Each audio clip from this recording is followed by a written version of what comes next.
Programa Ponto de Vista com Nelson Freire. Oferecimento: Sistema Fé Comércio RN, trabalhando para o desenvolvimento do RN. Consórcio Eldorado, seu sonho sem juros. Ligue 4008-6868. Sicredi, gente que coopera, cresce. Incó, experiência que faz história. Realize, otimizando resultados para a sua empresa. O ponto de vista de hoje entrevista uma advogada especialista em direito de família e sucessões. Além disso, ela é engajada em vários projetos sociais voltados para o combate à violência doméstica e familiar. Ela também é membro da Associação Brasileira de Mulheres de Carreira Jurídica, além de ser conselheira titular do Conselho Municipal dos Direitos da Mulher. E ela faz parte do Comitê em Atenção às Mulheres Presas e Egressas do Sistema Penitenciário do Rio Grande do Norte. Ela está, este mês, participando ativamente do movimento intitulado Agosto Lilás, que vamos daqui a pouco saber o que significa. É, portanto, com muita satisfação que eu recebo Rossana Maria Ferreira Costa, que recentemente recebeu a comenda Dr. Miguel Seabra Fagundes na Câmara Municipal em comemoração ao Dia do Advogado. Mas antes de começar a entrevista, eu quero mandar um abraço para Bárbara Charlotte, Adálida Suassuna, Andressa Tavares e Gilvanise Moreira. Rossana Ferreira, uma satisfação grande estar entrevistando você hoje. Eu sou seu admirador e quero agradecer porque você aceitou o convite. Você é cheia de compromissos lá no seu escritório, mas você aceitou o convite para dar essa entrevista que eu tenho certeza o nosso telespectador e principalmente a telespectadora vai estar atenta pelas coisas importantes que você vai dizer para a gente. Renovo os agradecimentos a você. Nelson, eu que agradeço imensamente. É um prazer enorme estar no seu programa. Fiquei bastante lisonjeada com o convite. Rossana, vamos começar com essa explicação. O que é o Agosto Lilás? É uma campanha importantíssima que ela está acontecendo a nível nacional. Vários estados estão promovendo essa campanha que visa a conscientização da sociedade sobre a violência doméstica e familiar. Então, ela consiste no ciclo de palestras, tanto nas escolas municipais, privadas, empresas privadas. Muitas pessoas estão aderindo a essa campanha e ela está trazendo bons frutos. É o segundo ano e está sendo muito importante. É um tema muito atual e afeta a sociedade como um todo. A propósito, há 11 anos foi editada a Lei 11.340, que mais popularmente conhecido como Lei Maria da Penha.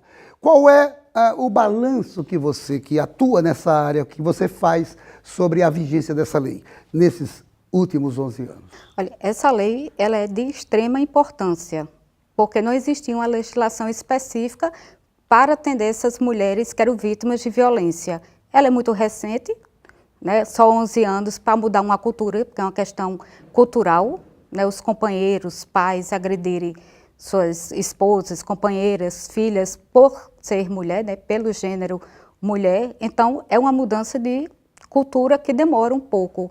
Então, infelizmente, o índice de violência ainda é crescente. Muitas mulheres ainda têm muito medo, muito receio de fazer a denúncia, muito embora existam medidas protetivas que foram trazidas por essa lei, mas muitas mulheres continuam sendo vítimas de homicídio, né, que hoje em dia, inclusive, mudou, né, tem a previsão de feminicídio. Feminicídio, que é justamente o homicídio, no caso, qualificado quando é praticado contra a mulher.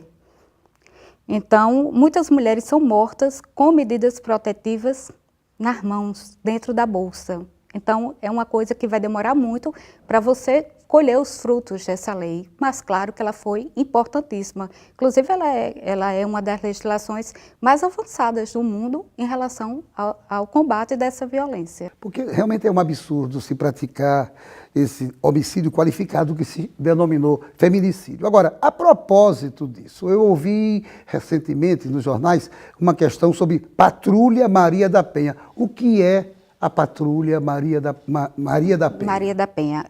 Essa patrulha ela já está acontecendo em várias cidades, em vários estados. E um dos estados de maior sucesso é a Bahia. Salvador tem uma patrulha municipal. E aqui na nossa capital, em Natal, foi aprovada uma lei recente, agora em março, instituindo a Patrulha Maria da Penha. Ela foi vetada pelo prefeito, infelizmente. A Câmara derrubou esse veto, mas a Procuradoria do município entrou com a ação de inconstitucionalidade dessa lei. Só que o desembargador, ele ainda não, aliás, ele já analisou e não deferiu a suspensão dessa lei. Então, ela está em vigor, mas ela não foi ainda implementada. A perspectiva de que isso venha efetivamente a acontecer no curto prazo? Agora está dependendo do julgamento dessa ADIM. Mas mesmo assim, como ela não foi suspensa, os efeitos, ela deveria estar em pleno funcionamento. Deveria já. Eu, há algum tempo atrás, entrevistei uma fotógrafa que é minha amiga, Kalina Veloso, que é também uma defensora clara dos direitos da mulher. E ela, como fotógrafa, já fez várias exposições, inclusive sempre com esse tema do cuidado, do zelo pela mulher. Inclusive, eu estou sabendo que nesse agosto lilás, ela tem feito uma outra campanha intitulada Eu Mereço Respeito. E eu soube que você participa. Eu queria saber de que forma você está participando também dessa campanha Eu Mereço Respeito dentro do Agosto Lilás. Essa campanha da fotógrafa Kalina Veloso, ela está em exposição lá na Assembleia Legislativa e ela está dentro da programação do Agosto Lilás, que esse ano, ela foi realizada com advogadas e procuradoras. Então, ela está dentro dessa programação e realmente visa ajudar e a disseminar exatamente a questão da violência doméstica e familiar, que é um tema fundamental nesse mês de agosto. Exatamente, chamando a atenção das pessoas, né? Exatamente. É um trabalho de formiguinha, é um trabalho lento, gradual, mas que tem, de fato, terá, sem dúvida alguma, um resultado muito bacana no médio prazo, porque conscientiza as mulheres e também conscientiza os homens. Mulher não é para se bater nem com flor. Eu já aprendi isso desde que era menino. Agora, mudando um pouquinho do assunto, o que é a Associação Brasileira de Mulheres de Carreira Jurídica? Bom, ela nasceu da Federação Internacional de Mulheres de Carreira Jurídica lá em 1928. É antiga, É sim. muito antiga, a Federação Internacional. E ela está presente em centenas de países. Ela é muito importante para a sociedade, ela trabalha com vários temas.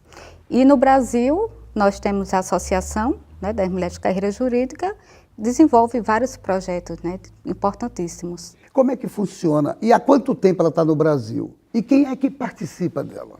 Quem participa dela são mulheres de carreira jurídica, então são advogadas, juízas, desembargadoras, delegadas de polícia, bacharelas, estudantes de direito, defensoras públicas, todas que querem não só ter uma profissão, mas desenvolver uma carreira jurídica. Há quanto tempo ela existe no Brasil?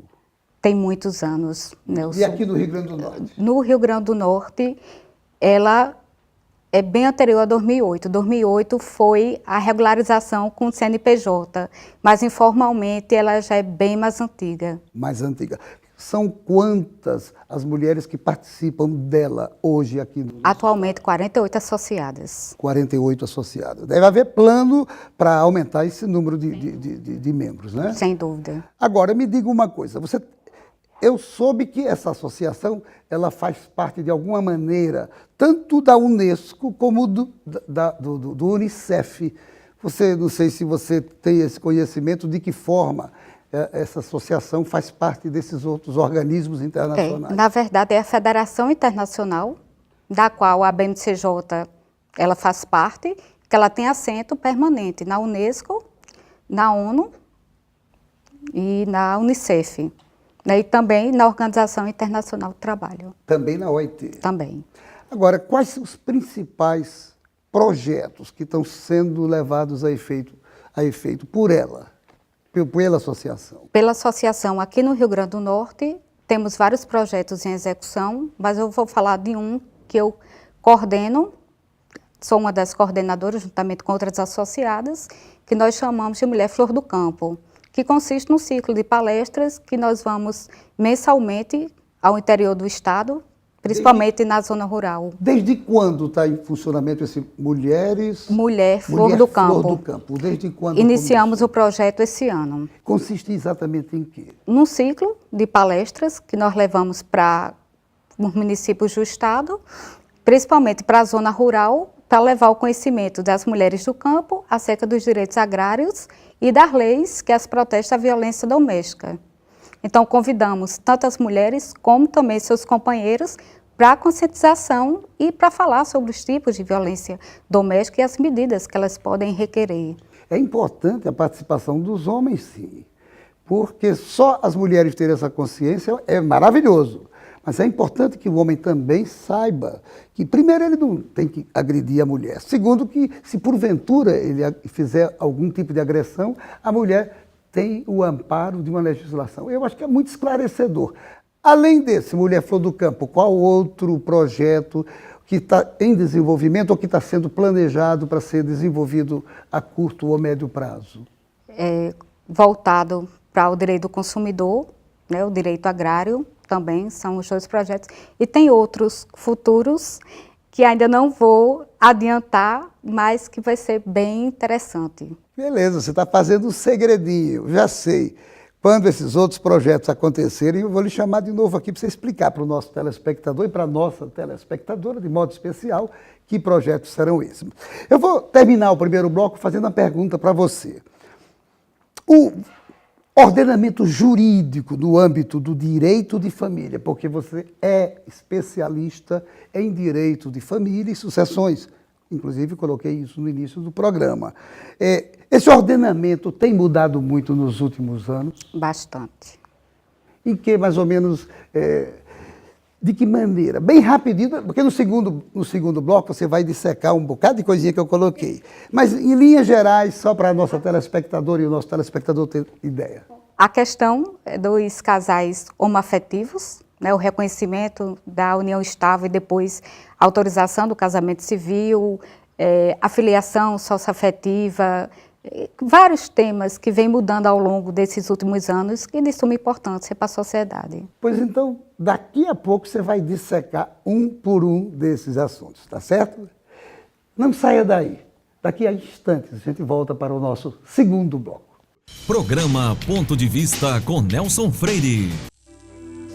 Fazemos juntos, primeiro por instinto e depois, quem sabe, por amizade, por carinho e também por tradição, por amor, por você e por cada um de nós.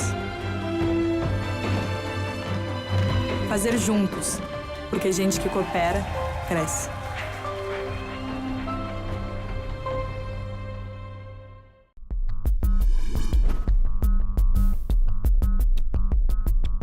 Com uma infraestrutura moderna, o Senac oferece mais de 30 opções de cursos no segmento de saúde.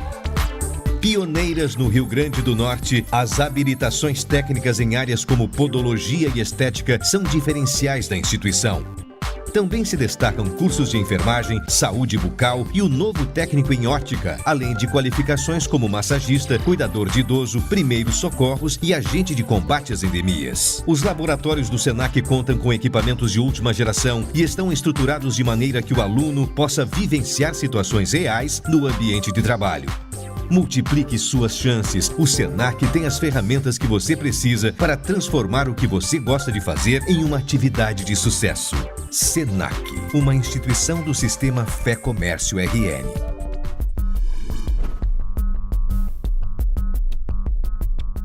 Seu papel é estudar. O nosso é tornar possível seus estudos. Seu papel é dirigir com responsabilidade. O nosso é tornar possível o seu carro. Seu papel é decidir viver junto para sempre. O nosso é tornar possível o futuro de vocês dois. Seu papel é amar seus filhos. O nosso é tornar possível o lar da sua família. Consórcio Eldorado. Há 30 anos, o nosso papel é tornar possível. Programa Ponto de Vista com Nelson Freire. O INCOR Natal é especialista em clínica e procedimentos de alta complexidade ligados ao coração.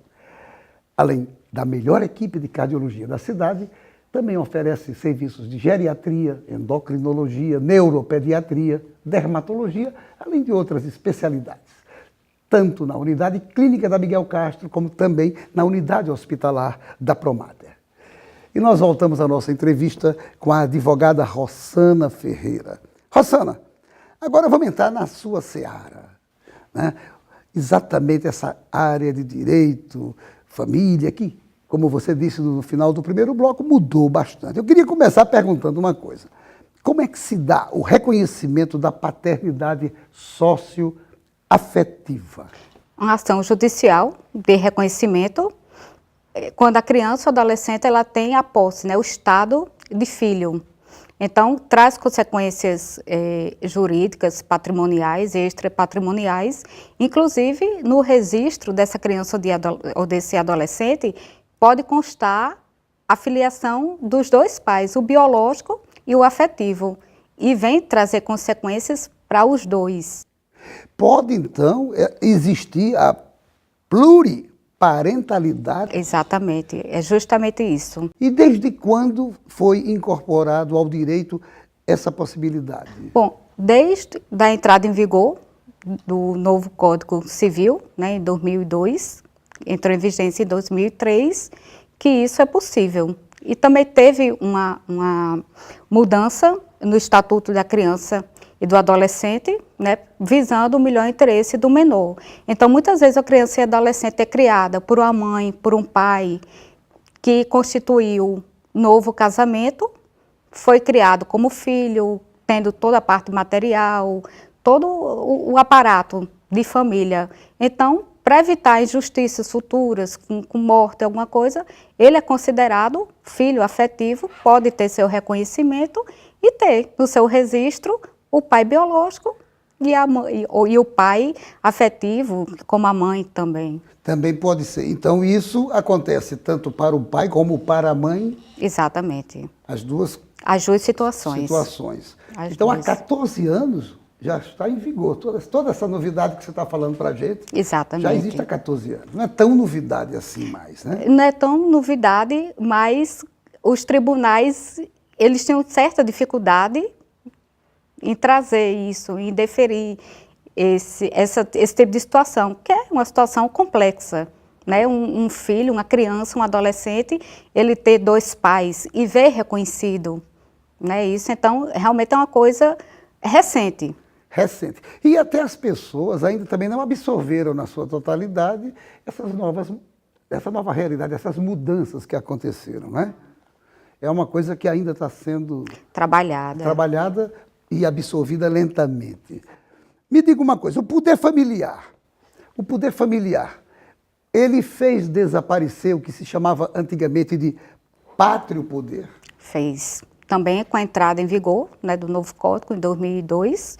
Antes, o homem, que era o chefe da família, ele que decidia tudo da casa, inclusive em relação aos filhos. Então, essa figura desapareceu e agora é o poder familiar. Tanto o genitor como a genitora, eles têm direitos e deveres iguais perante os filhos, a casa, todas as decisões. O que foi muito importante, porque a mãe, né, a genitora, ela tem um papel fundamental na educação dos filhos. Então, foi uma mudança muito importante. Foi importante. E se você duvidar, eu acredito até, pode ser que eu esteja errado, mas eu acredito até que a mãe tem um papel ainda mais preponderante na educação dos filhos. E quando ela, porventura, não exerce essa ação, os filhos sentem e os resultados não são nada agradáveis no futuro. Muito, isso é verdade, Nelson. Inclusive os pais, né, os genitores, eles se preocupavam muito com a parte material, de dar, de prover. Mas a educação realmente sempre recaiu para as mães. Uma outra coisa que eu queria lhe perguntar. Qualquer cônjuge, seja o homem ou a mulher, ele pode usar o sobrenome do outro ou até abdicar de usar esse sobrenome. Por exemplo, a moça casa com o rapaz, ela não quer usar o sobrenome do marido, ou então o próprio marido, não, eu quero usar o sobrenome da mulher. Isso é possível, está sendo possível hoje em dia? Hoje está sendo possível. Tanto a mulher, ela pode acrescentar o nome do marido, como o marido hoje pode acrescentar o nome de família dela, ou simplesmente os dois podem optar por continuar com o nome solteiro. Todas essas alterações são oriundas da modificação ocorrida em 2002. Exatamente. Outra coisa agora que eu quero saber, que é um assunto muito complicado, chamado guarda compartilhada. O que danado é isso e como é que funciona a guarda compartilhada? Ela foi um avanço enorme nesse campo, né, de direito de família. Ela é recente, essa lei ela é de 2010. Né? Não era de 2002, é coisa bem mais nova. Exatamente, é uma coisa mais 7 anos nova. atrás. Exatamente. E ela é o que ela trouxe de novidade, porque antigamente ficava ou com o pai ou com a mãe, né, a guarda. E aí o outro cônjuge, ele tinha direito de visita, né, que hoje em dia nem se fala mais nessa nomenclatura, né, agora direito de convivência, porque visita é uma coisa muito distante. Então, o que a guarda compartilhada ela trouxe? Muita gente faz confusão achando que a guarda compartilhada um dia fica com um, outro dia fica com outro, e na verdade a essência da guarda compartilhada não é essa. A guarda compartilhada ela vem trazer para os pais que não vivem mais juntos ou que nunca viveram a responsabilidade integral e igualitária em relação aos filhos comuns. Educação, criação, autorização de viagem, uma série de coisas. Então, os dois, eles têm direitos e deveres iguais. Mas a questão do pai, por exemplo, que sai de casa, ou da própria mãe, de ver os filhos, de ver o filho, de ter acesso ao filho, como é que se dá esse acesso, essa convivência, mesmo que tenha uma delimitação de tempo? Como é que se dá essa visita? Se for na guarda compartilhada, o interessante é que eles tenham um mínimo de convivência para poderem combinarem. E se não houver convivência suficiente para isso, o revezamento de casa continua sendo regra? Não é bem revezamento de casa. Na verdade, a guarda compartilhada, ela não se resume ao revezamento de casa. A criança ou adolescente, ele continua tendo um lar de referência, que é o lar que ele passa mais tempo, tanto pode ser com a genitora ou com o genitor, e o outro lar ele vai frequentar de forma assídua, né? Então acontece muito, o final de semana com um, final de semana com outro, durante a semana o pai pega no colégio, leva para um curso de línguas, vai lanchar, tem uma convivência mais efetiva com a criança e com o adolescente. Então, mesmo sem ser obrigatório, mas o pai, por exemplo, pode passar um final de semana na casa dele com o filho, e a mãe, no outro final de semana, passa com o mesmo filho na casa dela. É uma convivência equilibrada. Equilibrada. É uma convivência equilibrada. Agora, isso influencia, de alguma forma, a questão delicadíssima da pensão alimentícia? Não, é uma dúvida recorrente das pessoas. Eu vou pedir a guarda compartilhada e estou desobrigada a pagar a pensão alimentícia, o que não é verdade. Então, vai depender a pensão alimentícia do que o outro vai ser obrigado a pagar. Educação, saúde e outros gastos que a criança tem. Então, não é sinônimo, cada um paga as despesas. Não é isso. Não é isso, né? Não. Agora, há uma palavra que eu faço questão de lhe perguntar, para eu compreender melhor, e certamente alguns telespectadores e telespectadoras, o que é alienação parental? O que significa isso? Nelson, é um assunto muito complicado, muito complicado. Alienação parental, na verdade, é uma monstruosidade que o genitor, a genitora, ela faz, né, com a criança e com o adolescente. Ela não consegue, é uma forma de vingança, de rancor em relação ao outro. Então, ela desqualifica o pai ou a mãe, incute mentiras, né, inverdades em relação a ele, até a criança ou adolescente não querer mais o convívio.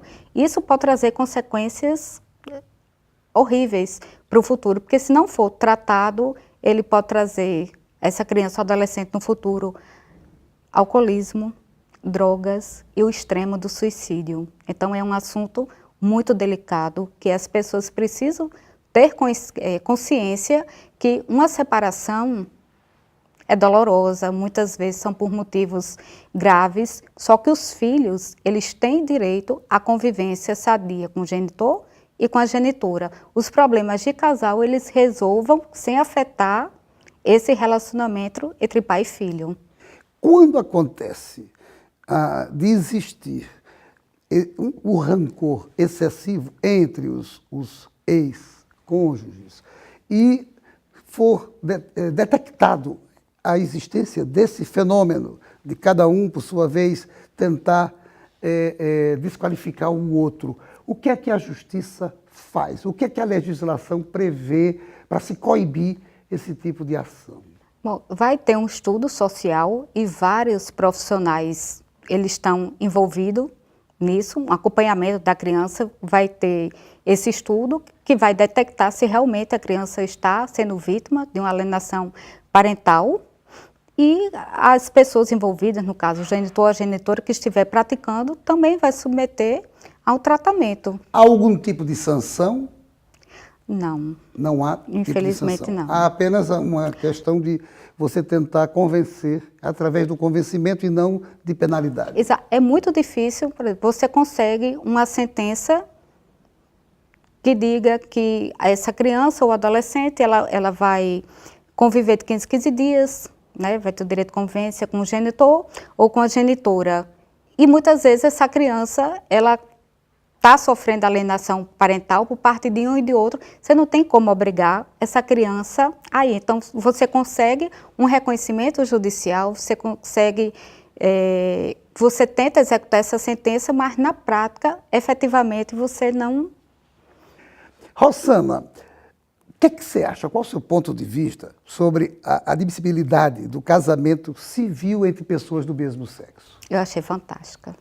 Você concordou? Completamente. E a questão de dignidade da pessoa humana.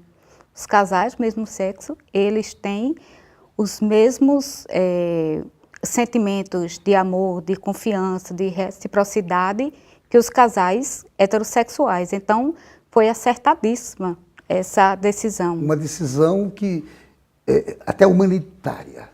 Totalmente. Que coloca as pessoas no mesmo patamar de dignidade. De dignidade, sem dúvida. E hoje todos os direitos atinentes à família e às sucessões abarcam os casais homoafetivos.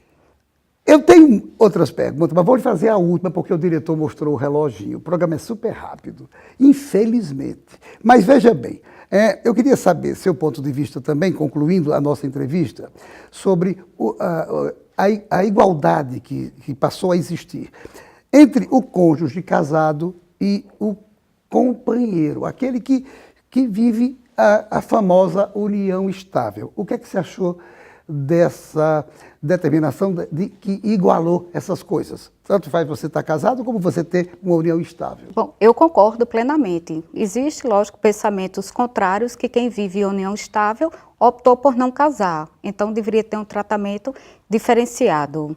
Mas eu particularmente concordo com essa igualdade, quem é casado ou quem vive em união estável, ter os mesmos direitos do companheiro ou do cônjuge. E isso está valendo hoje. Essa igualdade está prevalecendo. Está prevalecendo, totalmente. Doutora Rosana, eu quero agradecer por você ter aceitado o convite de dar essa entrevista. Eu tenho certeza que o telespectador e principalmente a telespectadora ficaram aqui antenados com todas essas respostas super competentes que você deu. Renovo os agradecimentos a você por essa aula que você deu para todos nós. Eu que lhe agradeço o convite, muito honrada de estar participando desse programa. E a você, meu amigo, minha amiga, telespectador, telespectadora, muito obrigado pela sua audiência. E a certeza de que no próximo Ponto de Vista traremos outro assunto do seu interesse. Programa Ponto de Vista com Nelson Freire. Oferecimento: Sistema Fé Comércio RN, trabalhando para o desenvolvimento do RN. Consórcio Eldorado, seu sonho sem juros. Ligue 4008-6868. Sicredi, gente que coopera, cresce. Incor, experiência que faz história. Realize, otimizando resultados para a sua empresa.